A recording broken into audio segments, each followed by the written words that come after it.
Hello, welcome to എയ്സാപ്പ്. എൻ്റെ പേര് അമീൻ, constitution ഫാക്കൽറ്റിയാണ്.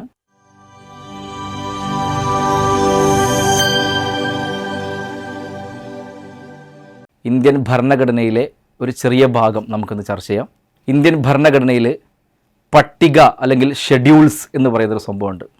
ഈ പട്ടിക എന്ന് പറയപ്പെടുന്നത് ഇന്ത്യൻ ഭരണഘടനയിൽ പ്രത്യേകം കെയർ ലഭിക്കേണ്ട കുറേ കാര്യങ്ങൾ ഭരണഘടനയിൽ പ്രത്യേകം പട്ടികയാക്കി മാറ്റിവെച്ചിരിക്കുകയാണ്. ഈ പട്ടികയിൽ ഉൾപ്പെട്ട കാര്യങ്ങൾ എന്തെല്ലാമാണ്, എത്ര പട്ടികകളുണ്ട്, അതിനകത്ത് ഭരണഘടന നിലവിൽ വന്നപ്പോൾ എത്ര പട്ടികകളാണ് ഉണ്ടായിരുന്നത്, പിന്നീട് വല്ലതും കൂട്ടിച്ചേർക്കപ്പെട്ടിട്ടുണ്ടോ, അത് ഏതെല്ലാം സമയങ്ങളിലാണ് കൂട്ടിച്ചേർക്കപ്പെട്ടത്, ഇതൊക്കെ നമുക്ക് പരിശോധിച്ച് പോകേണ്ടതുണ്ട്. ബേസിക്കലി മനസ്സിലാക്കേണ്ടത് 1950 ജനുവരി 26 ഇന്ത്യയുടെ ഭരണഘടന നിലവിൽ വരുമ്പോൾ നമുക്ക് 8 പട്ടികകളാണ് ഉണ്ടായിരുന്നത്. പ്രത്യേക ഓർമ്മയിൽ വെക്കണം, നമുക്കന്ന് 8 പട്ടികകളാണ് ഉണ്ടായിരുന്നത്. പിന്നീട് പോകെ അത് വർദ്ധിച്ച് നമുക്ക് നിലവിൽ 12 പട്ടികകളുണ്ട്. നിലവിൽ നമുക്ക് എത്ര പട്ടികകളുണ്ട്? 12 പട്ടികകളുണ്ട്. അത് ഓരോ പട്ടികയും ഏത് വിഷയത്തെക്കുറിച്ചാണ് ചർച്ച ചെയ്യുന്നത് എന്ന് നമുക്ക് പരിശോധിക്കാം. ഓക്കെ ആണല്ലോ? അപ്പോൾ നമുക്ക് 12 പട്ടികയും സംസാരിക്കപ്പെടുന്ന വിഷയം ഏത് എന്നുള്ളതാണ് പരിശോധിക്കേണ്ടത്. നോക്കണേ, ഭരണഘടനാ പട്ടികകൾ ഇതിനകത്ത് പറയുന്നുണ്ട്. 1-ാം പട്ടിക ഏത് വിഷയത്തെക്കുറിച്ചാണ് പരാമർശിക്കുന്നത്? പറയുന്നത് സംസ്ഥാനങ്ങൾ, യൂണിയൻ പ്രദേശങ്ങൾ, എന്ന് വെച്ചാൽ യൂണിയനും അതിൻ്റെ ഭൂപ്രദേശങ്ങളും എന്നാണ് അതുകൊണ്ട് ഉദ്ദേശിക്കുന്നത്. നമ്മുടെ കേന്ദ്ര ഗവൺമെൻറ് നയിക്കുന്ന, കേന്ദ്ര സർക്കാർ നയിക്കുന്ന കേന്ദ്ര ഗവൺമെൻറ്റും അതിൻ്റെ കീഴിലുള്ള നമ്മുടെ സംസ്ഥാനങ്ങൾ ഉൾപ്പെടുന്ന ഭൂപ്രദേശങ്ങൾ, അഥവാ കേന്ദ്രഭരണ പ്രദേശമാകാം, സംസ്ഥാനങ്ങളാകാം, ഈ പ്രദേശങ്ങളെക്കുറിച്ചെല്ലാം പരാമർശിക്കുന്നതാണ് എത്രാമത്തെ പട്ടിക എന്ന് പറയുന്നത്? 1-ാം പട്ടിക. നമ്മുടെ ഭരണഘടനയുടെ ഭാഗം നോക്കുമ്പോഴും 1-ാം ഭാഗവും ഇതേ വിഷയമാണ് ചർച്ച ചെയ്യുന്നത്, 1-ാം പട്ടികയും ഇതേ വിഷയമാണ് ചർച്ച ചെയ്യുന്നത്. അടുത്ത നമുക്ക് നോക്കാം, 2-ാം പട്ടിക ഏത് വിഷയത്തെക്കുറിച്ചാണ് പരാമർശിക്കുന്നത്? അതിനകത്ത് ഔദ്യോഗിക പദവി വഹിക്കുന്ന ആളുകളുണ്ട്. ഉദാഹരണത്തിനകത്ത് പറയുന്നുണ്ട് രാഷ്ട്രപതി, അതോടൊപ്പം തന്നെ ഗവർണർ, സ്പീക്കറൊക്കെ ഉൾപ്പെടെയുള്ള ഔദ്യോഗിക പദവി വഹിക്കുന്ന പലരുമുണ്ട്. ഈ ആളുകൾ ഉൾപ്പെടെയുള്ളവരുടെ ശമ്പള വ്യവസ്ഥ അഥവാ ഫിനാൻഷ്യൽ കാര്യങ്ങൾ സംസാരിക്കുന്നത് ഭരണഘടനയുടെ എത്രാമത്തെ പട്ടികയിലാണ്? 2-ാം പട്ടികയിലാണ്. അത് പ്രത്യേകം ഓരോ ആളുകളുടെയും ഔദ്യോഗിക പദവി വഹിക്കുന്ന ആളുകളുടെ സാമ്പത്തിക ആനുകൂല്യങ്ങൾ എന്തെല്ലാം എന്ന് പരാമർശിക്കുന്നത് ഭരണഘടനയുടെ എത്രാം പട്ടികയിലാണ്? ഭരണഘടനയുടെ 2-ാം പട്ടികയിലാണ്. ഇനി നമുക്ക് നോക്കാം ഭരണഘടനയുടെ 3-ാം പട്ടിക. 2-ാം പട്ടികയിൽ പരാമർശിച്ച അതേ ആളുകൾ ആരൊക്കെയാ? ഔദ്യോഗിക പദവി വഹിക്കുന്ന ആളുകളുണ്ടല്ലോ, രാഷ്ട്രപതി ആവട്ടെ, ഗവർണർ ആവട്ടെ, സ്പീക്കർ ആവട്ടെ, ഇങ്ങനെയുള്ള ഔദ്യോഗിക പദവി വഹിക്കുന്ന ഈ ആളുകളുടെ സത്യപ്രതിജ്ഞ ആരുടെ മുന്നിൽ, അതോടൊപ്പം തന്നെ സത്യപ്രതിജ്ഞ എങ്ങനെ ചൊല്ലണം, അതിൻ്റെ സത്യപ്രതിജ്ഞ ലംഘനം എന്താണ്, ഈ വക കാര്യങ്ങളെല്ലാം പരാമർശിക്കുന്ന പട്ടികയാണ് എത്രാം പട്ടിക എന്ന് പറയപ്പെടുന്നത്? 3-ാം പട്ടികയിൽ പരാമർശിക്കുന്നതെങ്കിൽ 4-ാം പട്ടിക പരാമർശിക്കുന്നത് രാജ്യസഭയിലേക്കുള്ള സീറ്റുകളെ കുറിച്ച്. നമുക്കറിയാം, പാർലമെൻറ്റിനകത്ത് നമുക്ക് ലോകസഭ, രാജ്യസഭ എന്ന് പറയുന്ന 2 സഭകളാണുള്ളത്. അതിൽ അപ്പർ ഹൗസ് എന്നറിയപ്പെടുന്ന രാജ്യസഭയാണ്, അത് കൗൺസിൽ ഓഫ് സ്റ്റേറ്റ്സ് ആണ്. സംസ്ഥാനങ്ങളുടെ പ്രതിനിധികളെ ഓരോ സ്റ്റേറ്റും പറഞ്ഞയക്കുന്ന പ്രതിനിധികളാണ് രാജ്യസഭയിലെ MP-മാരായിട്ടുണ്ടാവുക. അതിലേക്ക് നമുക്ക് പൊതുജനങ്ങളുടെ പങ്കാളിത്തമുള്ള ഒരു തെരഞ്ഞെടുപ്പ് കാണാൻ വേണ്ടി പറ്റില്ല. അത് നോർമലി ഉള്ള ഒരു പൊതു തെരഞ്ഞെടുപ്പല്ല, മറിച്ച് ഓരോ സംസ്ഥാനത്തിൻ്റെയും തെരഞ്ഞെടുക്കപ്പെട്ട MLA-മാർ വോട്ട് ചെയ്തുകൊണ്ടാണ് രാജ്യസഭയിലേക്ക് ഒരു പ്രതിനിധിയെ പറഞ്ഞയക്കുന്നത്. അപ്പോൾ നമുക്കറിയാവുന്ന കാര്യമാണ്, ലോകസഭയിലും രാജ്യസഭയിലും സീറ്റ് പരിശോധിക്കുമ്പോൾ ലോകസഭയുടെ സീറ്റിൻ്റെ പകുതിയിലും താഴെ നമുക്ക് രാജ്യസഭയിലേക്ക് സീറ്റുള്ളൂ. അതുകൊണ്ട് തന്നെ ഈ ലോകസഭയിലേക്കുള്ള സീറ്റുകളുടെ എണ്ണം രാജ്യസഭയിലേക്ക് സംസ്ഥാനങ്ങൾക്ക് ഉണ്ടാവില്ല. തോതനുസരിച്ച് അവർക്ക് രാജ്യസഭയിലേക്ക് സീറ്റ് കുറയും. അതുകൊണ്ട് തന്നെ ഓരോ സംസ്ഥാനങ്ങൾക്കും അവരുടെ ജനസംഖ്യ മാനദണ്ഡമാക്കിക്കൊണ്ട് ഈ ഓരോ സംസ്ഥാനത്തിനും രാജ്യസഭയിലേക്ക് ഇത്ര സീറ്റുകൾ എന്നുള്ള കണക്ക് പറയുന്നുണ്ട്. അത് ഓരോ സ്റ്റേറ്റിൽ നിന്നും എത്ര സീറ്റാണ് രാജ്യസഭയിലേക്ക് എന്ന് പരാമർശിക്കുന്നതാണ് ഭരണഘടനയുടെ എത്രാമത്തെ പട്ടിക? 4-ാം പട്ടിക എന്ന് പറയപ്പെടുന്നത്. ഇത് പ്രകാരം നമ്മുടെ കേരളത്തിന് അനുവദിക്കപ്പെട്ടിരിക്കുന്ന സീറ്റിൻ്റെ എണ്ണം എന്ന് പറയുന്നത് 9 സീറ്റാണ്. നമ്മുടെ ചെറിയ സംസ്ഥാനമാണ്, 3-3.5 കോടി ജനങ്ങളുള്ള സംസ്ഥാനം ആയതുകൊണ്ട് തന്നെ നമുക്ക് ആകെ അനുവദിക്കപ്പെട്ടിരിക്കുന്ന രാജ്യസഭാ സീറ്റ് നിലവിൽ എത്ര സീറ്റാണ്? 9 സീറ്റാണുള്ളത്. ഇനി ജനസംഖ്യാ കണക്കെടുപ്പിനൊക്കെ ശേഷം മൊത്തത്തിൽ നമ്മുടെ സീറ്റുകളുടെ വർധനവൊക്കെ വരുന്ന സമയത്ത് സീറ്റ് ഒരു പക്ഷേ കൂടിയേക്കാം. പക്ഷേ നിലവിൽ നമുക്ക് എത്ര സീറ്റുകളാണുള്ളത്? 9 സീറ്റുകളാണുള്ളത്. റെഡിയല്ലേ? ഇനിയുള്ളത് 5-ാം പട്ടികയാണ്. 5-ാം പട്ടികയിൽ നമ്മുടെ രാജ്യത്ത് അടിച്ചമർത്തപ്പെട്ട വിഭാഗത്തിൽ പെട്ടിട്ടുള്ള പട്ടികജാതി, പട്ടികവർഗ വിഭാഗങ്ങളുണ്ടല്ലോ, അതായത് നമ്മുടെ SC/ST വിഭാഗക്കാരുണ്ടല്ലോ, മുൻകാലങ്ങളിൽ അടിച്ചമർത്തപ്പെട്ട സമൂഹത്തിൽപ്പെട്ട ആളുകൾക്ക് ഭരണഘടനാപരമായിട്ട് പ്രത്യേകം പ്രൊട്ടക്ഷൻ കിട്ടാൻ വേണ്ടിയിട്ട് അവരെ ഇന്ത്യൻ ഭരണഘടനയുടെ എത്രാം പട്ടികയിൽ ഉൾപ്പെടുത്തി? 5-ാം പട്ടികയിൽ ഉൾപ്പെടുത്തി. ഈ പട്ടികയെക്കുറിച്ച് പരാമർശിക്കുന്നത്, ഈ പട്ടികയിൽ പരാമർശിക്കുന്നത് SC/ST വിഭാഗക്കാരുടെ ആനുകൂല്യങ്ങളെക്കുറിച്ചും അവർക്ക് കിട്ടേണ്ട കെയറിനെ കുറിച്ചും എല്ലാമാണ് സൂചിപ്പിക്കുന്നത് 5-ാം പട്ടിക.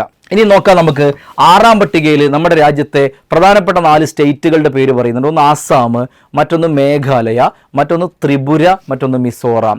ഈ 4 സ്റ്റേറ്റുകളിൽ ഗോത്രവർഗ്ഗക്കാർ കൂടുതലുള്ള സ്റ്റേറ്റാണ്. അതായത് ആദിവാസി സമൂഹങ്ങൾ കൂടുതലുള്ള സ്റ്റേറ്റാണ്. ആ ആദിവാസി സമൂഹങ്ങളെക്കുറിച്ച് പരാമർശിക്കുന്നതാണ്, അല്ലെങ്കിൽ അവർക്ക് ലഭിക്കേണ്ട ആനുകൂല്യങ്ങളെക്കുറിച്ചും മറ്റും പറയുന്ന പട്ടികയാണ് ഭരണഘടനയുടെ എത്രാം പട്ടിക?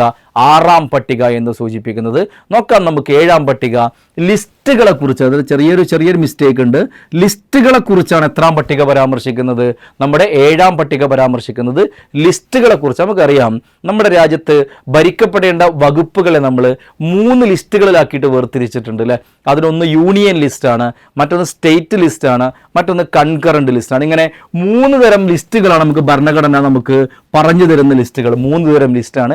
ആ ലിസ്റ്റുകളെ കുറിച്ച് പരാമർശിക്കുന്ന പട്ടികയാണ് ഇന്ത്യൻ ഭരണഘടനയുടെ 7ആം പട്ടിക എന്ന് പറയപ്പെടുന്നത്. അവസാനം 8ആം പട്ടിക. അത് 950 നമുക്ക് ഭരണഘടന നിലവിൽ വരുമ്പോൾ നമുക്ക് 8 പട്ടികയെ ഉള്ളായിരുന്നു. എന്ന് വെച്ചാൽ ഈ പട്ടികയോട് കൂടിയിട്ട് നമ്മൾ 950 നമ്മൾ ഭരണഘടന പ്രാബല്യത്തിൽ വരികയാണ് ചെയ്തിട്ടുള്ളത്.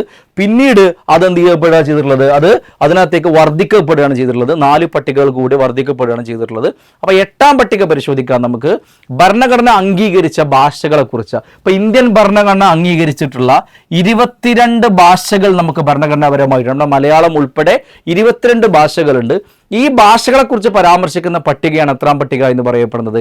8ആം പട്ടിക എന്ന് പറയപ്പെടുന്നത് ഭാഷകളെ കുറിച്ച് പരാമർശിക്കുന്ന പട്ടികയാണ്. 950 ഭരണഘടന നിലവിൽ വരുമ്പോൾ നമുക്ക് ഈ 8 പട്ടികകളാണ് ഉണ്ടായിരുന്നത്. പിന്നീടുള്ള 4 പട്ടിക വ്യത്യസ്ത ഘട്ടങ്ങളിലായിട്ട് ഭരണഘടനയിലേക്ക് കൂട്ടിച്ചേർക്കപ്പെട്ടിട്ടുള്ളതാണ്. ഇനി നമുക്ക് പറഞ്ഞു പോകാനുള്ളത് ആ 4 പട്ടികകളെ കുറിച്ചാണ്. നോക്കാം നമുക്ക് പിന്നീട് കൂട്ടിച്ചേർക്കപ്പെട്ട 9ആം പട്ടിക. എന്താണ് 9ആം പട്ടിക?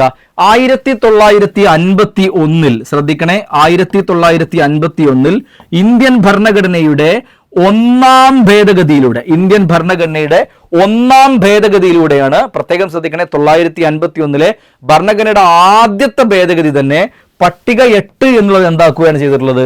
9ആമത്തെ പട്ടികയാക്കുകയാണ് ചെയ്തിട്ടുള്ളത്. അങ്ങനെ 9ആമത്തെ പട്ടിക നിലവിൽ വന്നതാണ് 1ആം ഭേദഗതിയിലൂടെ. അതിനകത്ത് ഉൾപ്പെടുത്തിയിട്ടുള്ള പ്രധാനപ്പെട്ട നിയമമാണ് ഭൂപരിഷ്കരണ നിയമം. അതിനകത്ത് ഉൾപ്പെടുത്തിയ നിയമമാണ് ഭൂപരിഷ്കരണ നിയമം. അത് കഴിഞ്ഞാൽ പിന്നീട് വർഷങ്ങൾക്ക് ശേഷമാണ് 10ആം പട്ടിക നിലവിൽ വരുന്നത്. എന്താണ് 10ആം പട്ടിക? കൂറുമാറ്റ നിരോധന നിയമവുമായി ബന്ധപ്പെട്ട നിയമമാണ്. അത് ഇന്ത്യൻ ഭരണഘടനയിൽ 1985 ഇന്ത്യൻ ഭരണഘടനയുടെ 52ആം ഭേദഗതിയിലൂടെ, ഇന്ത്യൻ ഭരണഘടനയുടെ 52ആം ഭേദഗതിയിലൂടെയാണ് ഇത് നിലവിൽ വന്നിട്ടുള്ളത്. 1985 52ആം ഭേദഗതിയിലൂടെയാണ് ഈ ഒരു പട്ടിക നിലവിൽ വന്നിട്ടുള്ളത്. എന്ന് വെച്ചാൽ 9ആം പട്ടിക 951 നിലവിൽ വന്നിട്ട് ഒരുപാട് വർഷങ്ങൾക്ക് ശേഷമാണ് 985 ഭരണഘടനയിലെ അടുത്ത ഭേദഗതി. എത്രാം ഭേദഗതിയാ? 52ആം ഭേദഗതിയിലൂടെ 85 കൂറുമാറ്റ നിരോധന നിയമം എന്ന് പറയുന്ന നിയമം കൊണ്ടുവരുന്നത്. വെച്ചാൽ രാഷ്ട്രീയ പാർട്ടിയിൽപ്പെട്ട ആളുകൾ തെരഞ്ഞെടുക്കപ്പെട്ട് MLA MP ഒക്കെ ആയി കഴിഞ്ഞാൽ അവരുടെ കാലാവധി തീരുന്നതിന് മുമ്പ് മറ്റൊരു രാഷ്ട്രീയ പാർട്ടിയിലേക്ക് ചേക്കേറുന്ന ഒരു സാഹചര്യം പഴയ കാലങ്ങളിൽ സജീവമായിരുന്നു. അത് തടയാൻ വേണ്ടിയിട്ടാണ് ഇങ്ങനെ ഒരു നിയമം രാജീവ് ഗാന്ധിയുടെ കാലഘട്ടത്തിൽ കൊണ്ടുവന്നത്. ഈ നിയമം കൊണ്ടുവന്നതോട് കൂടിയിട്ട് ആളുകൾ ജനപ്രതിനിധി ആയിരിക്കെ അങ്ങോട്ടും ഇങ്ങോട്ടും മാറുന്നത് ഒരു പരിധിവരെ നിയന്ത്രിക്കാൻ വേണ്ടിയിട്ട് പറ്റിയിട്ടുണ്ട് എന്നുള്ളതാണ്. അത് നിയന്ത്രിക്കാൻ വേണ്ടി കൊണ്ടുവന്ന നിയമത്തിന്റെ പേരാണ് കൂറുമാറ്റ നിരോധന നിയമം. ഇത് ഇന്ത്യൻ ഭരണഘടനയുടെ എത്രാമത്തെ പട്ടികയിൽ ഉൾപ്പെടുത്തിയിട്ടുള്ളത്? 10ആം പട്ടികയിലാണ് ഉൾപ്പെടുത്തിയിട്ടുള്ളത്. നോക്കണേ, 11ആം പട്ടിക. ഭരണഘടനയുടെ 11ആം പട്ടിക എന്തിനെ കുറിച്ചാണ് പരാമർശിക്കുന്നത്? നോക്കണേ, പഞ്ചായത്തുകളുടെ അധികാരങ്ങളുടെ ഉത്തരവാദിത്വം. എന്ന് വെച്ചാൽ നമ്മുടെ രാജ്യത്ത് ഈ പഞ്ചായത്ത് രാജ് നിയമം കൊണ്ടുവന്നതോട് കൂടിയിട്ട് പഞ്ചായത്തുകളുടെ അധികാര പരിധികളൊക്കെ സൂചിപ്പിക്കുന്നുണ്ടല്ലോ. ഈ പഞ്ചായത്ത് രാജ് നിയമം വരുന്നത് ഇന്ത്യൻ ഭരണഘടനയുടെ 73ആം ഭേദഗതിയിലൂടെ 1992 ഇങ്ങനെ ഒരു ഭേദഗതി നടക്കുന്നത്. എത്രാം ഭേദഗതിയാ? 73ആം ഭേദഗതി. 1992 ആ ഭേദഗതി നടക്കുന്നത്. അതിലൂടെ പഞ്ചായത്ത് രാജ് നിയമം കൊണ്ടുവന്നുകൊണ്ട് നമുക്കൊരു പട്ടിക കൊണ്ടുവരാണ് ഉണ്ടായത്. അത് എത്രാം പട്ടികയാണ്? 11ആം പട്ടികയിലൂടെ ഗ്രാമപ്രദേശങ്ങളിൽ പഞ്ചായത്തുകളുടെ ഭരണ സംവിധാനം നിയന്ത്രിക്കുന്നതുമായി ബന്ധപ്പെട്ട കാര്യങ്ങൾ ഉൾപ്പെടുത്തിയ കണ്ടന്റാണ് അതിനകത്ത് പറഞ്ഞു പോകുന്നതെങ്കിൽ അവസാനത്തെ ഇന്ത്യൻ ഭരണഘടനയുടെ അവസാനത്തെ പട്ടികയാണ് എത്രാം പട്ടിക? 12ആം പട്ടിക എന്ന് പറയപ്പെടുന്നത്. തൊട്ട് അടുത്ത ഭേദഗതി, അതായത് ഭരണഘടനയുടെ 74-ാം ഭേദഗതിയാണ്. വർഷം സെയിം തന്നെ, ഏതാ 1992 74-ാം ഭേദഗതിയിലൂടെയാണ് നമ്മൾ 12-ാം പട്ടിക കൊണ്ടുവരുന്നത്. ഈ 12-ാം പട്ടിക എന്ന് പറയുന്നത് ഇവിടെ ഗ്രാമപ്രദേശങ്ങളെ നിയന്ത്രിക്കാൻ പഞ്ചായത്താണെങ്കിൽ ഇവിടെ നഗരപ്രദേശങ്ങളെ കൈകാര്യം ചെയ്യുന്നതിന് വേണ്ടിയിട്ടുള്ള അധികാര വിഭാഗമായിട്ടുള്ള മുനിസിപ്പാലിറ്റികളുടെ ഉത്തരവാദിത്തത്തെക്കുറിച്ചാണ് സൂചിപ്പിക്കുന്നതെങ്കിൽ ഒന്ന് ഗ്രാമപ്രദേശത്തെ പഞ്ചായത്തിനെ കുറിച്ചും മറ്റൊന്ന് നഗരപ്രദേശത്തെ മുനിസിപ്പാലിറ്റികളെ കുറിച്ചുമാണ് പരാമർശിക്കുന്നതെങ്കിൽ നിലവിൽ നമ്മൾ സംസാരിക്കുമ്പോൾ നമ്മുടെ ഭരണഘടനക്കകത്ത് ആകെ എത്ര പട്ടികകളാണുള്ളത്? 12 പട്ടികകളാണ് ഉള്ളത്. ഇങ്ങനെ ഇന്ത്യൻ ഭരണഘടനയിൽ നമുക്ക് 12 പട്ടികകളാണ് നമുക്ക് നിലവിൽ നമ്മൾ ചർച്ച ചെയ്തിട്ടുള്ളത്. നമ്മൾ ആദ്യമേ സൂചിപ്പിച്ചു 950 ഭരണഘടന നിലവിൽ വരുമ്പോൾ നമുക്ക് 8 പട്ടികകളാണ് ഉണ്ടായിരുന്നത്. പിന്നീട് പല ഘട്ടങ്ങളിലായിട്ട് 4 പട്ടികകൾ കൂടി വർദ്ധിച്ച് ഇപ്പോൾ നമുക്ക് 12 പട്ടികകളാണ് ഭരണഘടനയിലുള്ളത്. 12 പട്ടികകളും ഓരോ PSC വിദ്യാർത്ഥിയും പഠിച്ചിരിക്കേണ്ടതാണ്. ഇതിൽ ഏത് പട്ടികയും പരീക്ഷയ്ക്ക് ചോദിക്കാവുന്നതാണ്. അതുകൊണ്ട് എല്ലാത്തിനും പ്രാധാന്യം കൊടുത്തത് പഠിക്കാൻ വേണ്ടിയിട്ട് ശ്രമം നടത്തണം. ഇതുപോലെയുള്ള വീഡിയോകൾ കാണുന്നതിന് വേണ്ടിയിട്ട് നിങ്ങൾ എയ്സിൻ്റെ പേജിൻ്റെ കൂടെ കൂടുക. ഇതുപോലെ ഉപകാരപ്രദമായിട്ടുള്ള പലതരം ടോപ്പിക്കുകളുടെയും വീഡിയോസ് നമുക്ക് ഇതിനകത്ത് കിട്ടും. അതുകൊണ്ട് എല്ലാവരും പേജ് ഫോളോ ചെയ്ത് നമ്മുടെ കൂടെ കൂടുക.